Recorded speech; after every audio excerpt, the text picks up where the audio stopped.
எழுந்து வந்ததெல்லாம் திராவிடம் அது இது பேசி எங்களை ஒழிச்சு முன்னாடி வந்த என் தாத்தன் பாட்டனெல்லாம் நசுக்கி தள்ளிட்டீங்க. இது பிரபாகரன் பிள்ளைகளின் காலம். இது ஒருத்த எதிர் நிக்க முடியாது. கருத்தியலாவோ அரசியலாவோ சும்மா பேசிக்க கூடாது. எந்த கேள்விக்கு உங்ககிட்ட பதில் இருக்கு? எந்த கேள்விக்கு பதில் இருக்கு? பார்ப்பன துலுக்கன் பார்ப்பனனும் எதிரி, துலுக்கனும் எதிரி. என்னை போய் நீ RSS பிஜேபி சொல்லி கொடுக்குங்க.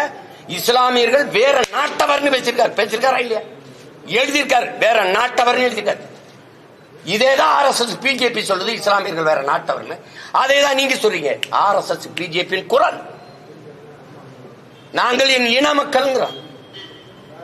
இஸ்லாமியர் கிறிஸ்தவர்கள் எதிரிகள். சரி, இஸ்லாமிய கிறிஸ்தவன் யாரு? நீங்க யாரு? பெரியார் நீங்க யாரு? இங்க இருக்கிற இஸ்லாம் கிறிஸ்தவன் யாரு? அவ்வளவு இந்த மண்ணின் மக்கள், தமிழை தாய்மொழியாக கொண்ட பூர்வீக மக்கள் சாதிய இழிவு தீண்டாமை கொடுமையை சகிக்க முடியாமல் இந்த மார்க்க மதத்தை ஏற்று வழிபாட்டு போனவன். தெரியுமா தெரியாதா?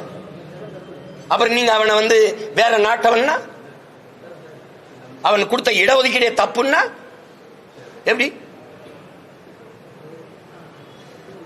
ஆனா இவங்க தான் எங்களுக்கு பாதுகாப்பு பேரரண் அப்படின்னு நாங்க நம்பிக்கிட்டு இருக்கணும். எந்த இடத்துல எங்களுக்கு நின்று என் மொழியே இழிவு, அது ஒரு சனியா, அதை விட்டு ஒளின்னு சொன்ன அன்னைக்கு உங்க கோட்பாடு தெரிஞ்சு போச்சு.